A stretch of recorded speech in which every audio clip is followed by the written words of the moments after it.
조태훈 역학TV 조태훈입니다. 오늘은 폭풍우가 밀려온다 라고 하는 주제로 우리나라 국내외 정세 한번 이렇게 같이 얘기해보는 시간 갖도록 하겠습니다. 폭풍우가 밀려온다. 이거는 그러니까 제가 올해 초에 과연 우리나라에 2022년에 어떤 일이 일어날까 이제 구군을 쳐봤던 내용입니다.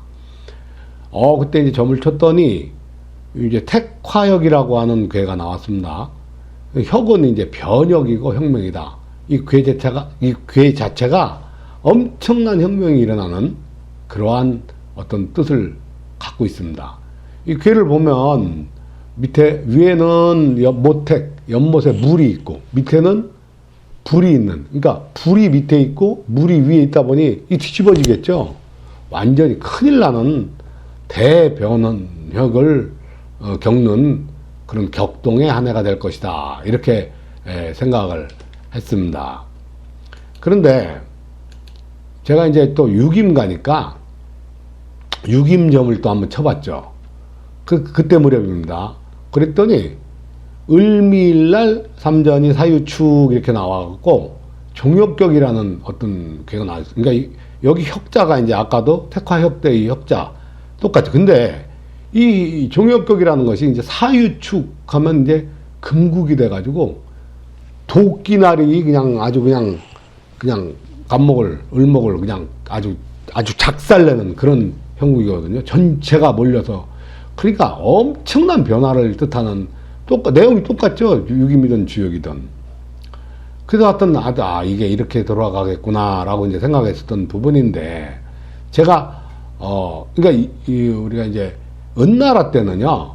그러니까 국가 대사를 점을 쳐서 일을 했는데 그때 이제 세 가지 점을 친답니다. 세 가지 점을 쳐가지고 세 가지 점 중에 예를 들어서 OX 문제로 볼 때 만약에 세 가지 점에 두 가지가 O가 나오고 하나가 X가 나오면 O 쪽으로 가는 거고 두 가지가 X가 나오면 X 쪽으로 가는 거죠. 근데 이제 제가 이제 쳐본 거는 주역점하고 유김점인데 이 두 가지가 같은 방향으로 이렇게 똑같이 가지 않습니까? 참 아이러니하죠. 그거 말고 이제 천기에 의한 육식갑자로 이제 따져 보도록 하겠습니다. 육식갑자는 그 갑자을축 누가 이렇게 동네 한문 많이 알았던 노인네가 만들어 놓은 그런 글이 아닙니다. 신글에 거의 신글 제가 볼 때는요. 22년 2월 18일 날 그러니까 2월 달이죠. 이민년, 이민월, 이민일, 이민시가 이렇게 이민이 네 번 나오는 그런 상황이 있었습니다. 그러니까 이제 그때 역학가 하시는 분들도 그렇고 이게 그런 게 신기하게 나왔네 이랬지만 이것은 천문의 얘기거든. 사실은 대단한 어떠한 엄청난 변화가 이제 시작이 된다. 그것을 의미하는 그런 때였습니다. 근데 그것이 이제 지나가고 지금은 이제 5월 2일이죠 오늘. 그러니까 22년 5월 5일은 그러니까 앞으로 3일 뒤네요. 입하가 오는데 이민년, 을사월, 임신일, 여기 이제 일인데 시가 됐네요. 그러니까 여기 있습니다. 여기 이민일, 그렇죠. 이민일이 되면은 어떻게 됩니까? 이게 이민일이면 이게 인자, 사자, 신자가 만나서 인사신 사명살이 되는 거예요. 사명살. 그럼 인사신 사명살이라는 것은 이건 형살이라는 것은 대단한 겁니다. 이게 그러니까 그 합충형해파라고 하는 논리 중에서 사람들은 이제 오행 조금 아시는 분들은 충이 나쁜 거로 아는데 사실은 형이 최고로 나쁜 거예요. 그래서 이것은 이제 을사월 안에 임신일 날도 5월 19일도 인사신 사명, 또 5월 31일 날도 갑신일도 인사신 사명이 맞을 수 있죠. 그러니까 5월달 자체가 형살을 완전히 내포하는 거예요. 그때는 무슨 일이 발생하냐면 엄청난 천재지변, 그 다음에 어떤 분쟁, 쟁투, 전쟁, 엄청난 살상, 사고, 어디 지진이 난다든가 어떤 뭐 쓰나미를 확 쓸어버린다든 이런 엄청난 일을 겪을 수 있는 그러한 게 5월 달입니다. 근데 저번에 제가 그러니까 문재인 대통령 사저 얘기하다가 그때 그 유김점을 쳤더니 그때 그 나오기를 왕록임신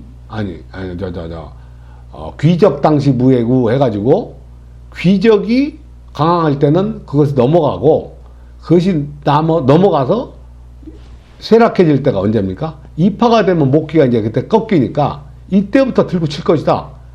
그러니까 윤석열 당선자가 이제 업무를 시작하시는 것이 이제 5월 10일이면은 사실은 5월 5일이면 한참 전이거든. 5일 전인데 이미 이때부터 상황은 완전히 돌변한다 이겁니다. 이제 그때부터 이제 뭔가 이제 시작이 엄청나게 되겠죠.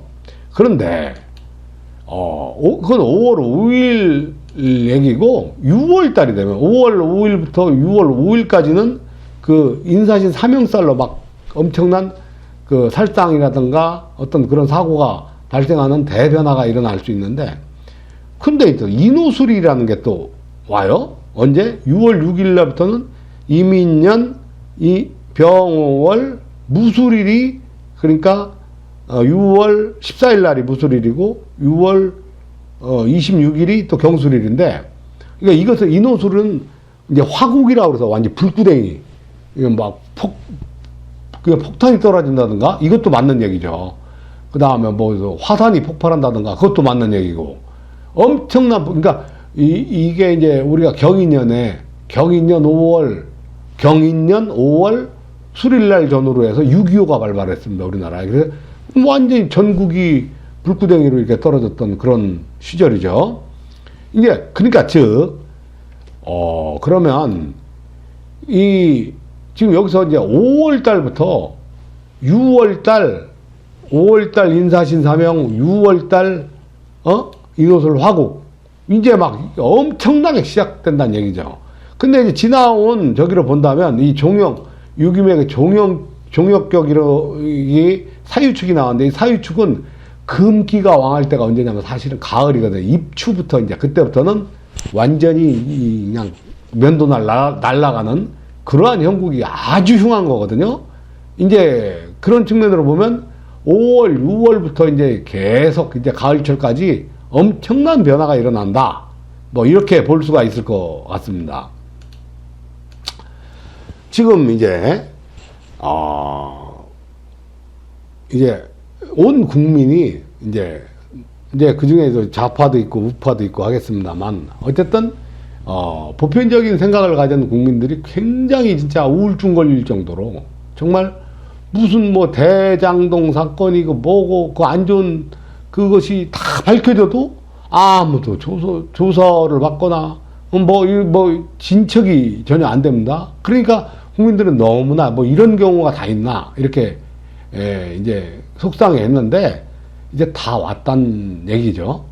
그러면 이제 검수완박법에 통과가 됐죠. 그러면 검수완박 그래갖고 5월 3일 이제 그것이 이제 완전히 통과가 근데 그것이 통과가 돼도 4개월의 시간이 있다고 하지 않습니까?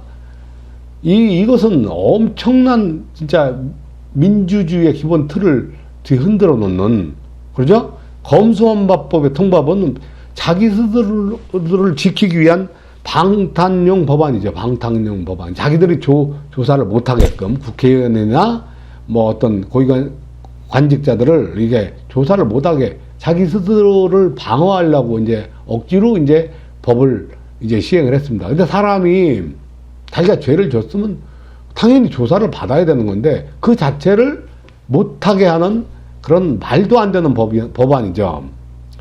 그것이 통과될 수 있었던 것은 이제 부정선거에 의한 만약에 172석이라고 하는 여당의 국회의원 수가 그것이 어떤 날조고 어떤 잘못돼서 그것이 만들어졌다라고 하면 분명히 발본색원에서 정말 그 입법 독재를 차단해야 되는 그게 이제 우리가 이제 앞으로 그것을 겪어 나가야 될 또 반드시 이루어내야 될 자유민주주의를 지키기 위해서 그것을 이루어내야 될 일입니다. 그런데 이제 점이나 그간에 지금 있었던 거, 이런 어떤 제가 이제 말씀드리는 점법이라든가 두 가지에다가 또 천기로 보는 법이라든가 이게 이제부터 시작이 되죠. 많은 사람들은 또 윤석열이라는 사람이 그걸 할 수 있을까 없을까 이제 또 그렇게 우려하시는 분도 많이 있습니다. 그런데 이것은 이제 시작이 됐습니다. 이제 5월 5일부터 내일 모레죠. 그리고 여기에서 뭔가 정말 어마어마한 변화가 대한민국의 민주주의가 바로 설 수 있게끔 어떤 그 틀이 만들어질 것이다. 이렇게 평가를 합니다. 그런데 문제는 우리가 이제 가는 건 그렇게 가는데 그것과 동시다발적으로 우리 안에 내적인 외적인 요인이 엄청난 충격을 또 변화가 시작되고 있습니다. 그런 측면을 보면 지금 우크라이나라든가 러시아가 이제 전쟁이 벌써 2달이 넘어가는데 이제 할 수 있는 가능성이 막 늘어나죠. 그럼 3차 대전 확전되면 3차 대전 일어나겠죠. 지금 우리나라 같이 수출해서 먹고 사는 나라가 그런 어떤 원자재라든가 그 공급 다변화를 꿈꾸면서 이렇게 해도 지금 원자재 수급이 안 되니까 수출을 할 수가 없는 상황이 계속 우리나라 지금 그러니까 4월 달 좀 수출이 적자라죠. 지금 적자랍니다. 거기에 이제 또 이 가계부채 문제 있죠. 가계부채가 1700조인데 이게 어떻게 터질지 모른다는 얘기죠. 이게 그 다음에 이제 식량 전쟁의 문제도 이제 대곡창지대 우크라이나 같은 데가 이제 그 전쟁 때문에 모내기라든가 이런 걸 못했다고 그래요. 그러니까 이제 엄청난 이제 식량의 부족 현상과 식량의 그 전쟁 그 전략화, 그래서 식량 전쟁이 발생할 수 있다. 이제 이게 다 지금 벌어질 수 있는 일이지 않습니까? 그런데 그보다 더 큰 게 있죠. 더 큰 게 뭡니까? 급등하는 달러 환율입니다. 이게 지금 그러니까 1267원 5월 2일 날 그러니까 1267원 20전이죠. 이게 몇 년 만에 이 고점이죠. 그러니까 이게 지금 높아갈수록 그러니까 우리나라 원화의 가치는 점점 내려간다는 얘기지 않습니까? 이거 이렇게 되면 그 달러가 다 도망가고 그렇죠? 우리나라 돈 이제 투자된 돈이 빠지게 되면 엄청난 다시 또 겪는 외환위기를 또 겪게 됩니다. 그러니까 지금 여기서 굉장히 국내적으로 일이 동시다발적으로 발생을 하는데 우리는 지금 나라를 바로 세우기 위해서 이제 그 해야 될 그런 것도 이제 적극적으로 동참을 하면서 해야 되지만 하지만 각자의 어떤 이 가계 문제라든가 이 달러 문제 이거 굉장히 보통 문제가 아니죠. 우리나라 금리가 1%만 올라가면 지금의 이제 금리가 1%만 올라가면 30만 채 정도 아파트가 경매가 나간답니다. 지금 영끌 비투한 친구들 지금 잠 못 잡니다. 지금 그 아파트 금액이 3억이 빠졌네. 어디는 변두리는 5억이 빠졌네. 막 이런 말이 나오면 서울 중심부의 그 강남권은 아무래도 이제 아직은 덜 그 큰 효과가 없겠습니다만은 어쨌든 주변부터 이제 빠져내려가기 시작했습니다. 그래 심한 말로는 2년 전 금액하고 이제 비슷하게 졌네. 막 이런 얘기가 납니다. 그러니까 우리가 나라를 위해서 좋은 일도 해야 되는 것도 맞지만 각자의 어떤 그 가정을 지킨다는 것이 뭡니까? 내 재산을 지금 주식도 막 어느 날은 올랐다가 어느 날은 막 쫙 내려갔다가 그러니까 이게 변동성 장세에서 조금만 잘못하면은 다 날아갈 수 있는 슉 날아가는 거죠. 한 방에. 정말 조심해야 되는 그런 상황입니다. 지금 이 상황에서 부채에 탕감을 할 수 없고 하여튼 최대한 줄여나가야 되는 거 맞죠. 그 다음에 부동산 매각하셔야 됩니다. 이거 정말 죽어서 저승맛을 봐야지 알 건데 부동산 지금 더 올라간다? 근데 이제 저하고 이제 엊그저께도 상담하신 분도 그렇고 그런데, 아이, 저 집 하려고 그러는데 집이 안 나가요. 왜 안 나갈까요? 왜 안 나갈까요? 받을 금액 다 얘기하니까 안 나가겠죠. 예를 들어서 더 빠질 거를 확실히 안다면 지금이라도 어떤 조치를 취하겠죠. 근데 제가 볼 때 여러분들 대부분 이 부동산에 이제 같이 이렇게 생활하시면서 저기 하신 분들 많이 계십니다만 거의 매각 안 됩니다. 매각 안 됩니다. 왜? 내가 살 때 금액도 있고 또 빠지는 금액이 있는데 이거 어떻게 해야 될까? 거기에서 갈등과 번민으로 고민하면서 가는 거죠. 그러니까 특단의 조치를 내셔야 됩니다. 특단의 조치, 제가 다 말씀드릴 수는 없는 거고, 어쨌든 특단의 조치를 내서 달러, 그 다음에 안전자산의 확보, 이것을 이루어야지만이 일단 내 가정부터, 우리 집부터 이렇게 지킬 수 있는 거고, 그것이 잘 돼야 이제 국가와 민족을 위해서 더 큰 좋은 일도 할 수 있고, 그런 어떤 여건이 만들어지지 않겠나 이렇게 생각합니다. 어쨌든 마음적으로 고민들이 굉장히 많으실 거라고 생각합니다. 여러분들도 다 똑같이 다 같이 겪는 거니까 어쨌든 슬기롭게 잘 겪어 나갔으면 좋겠습니다. 감사합니다.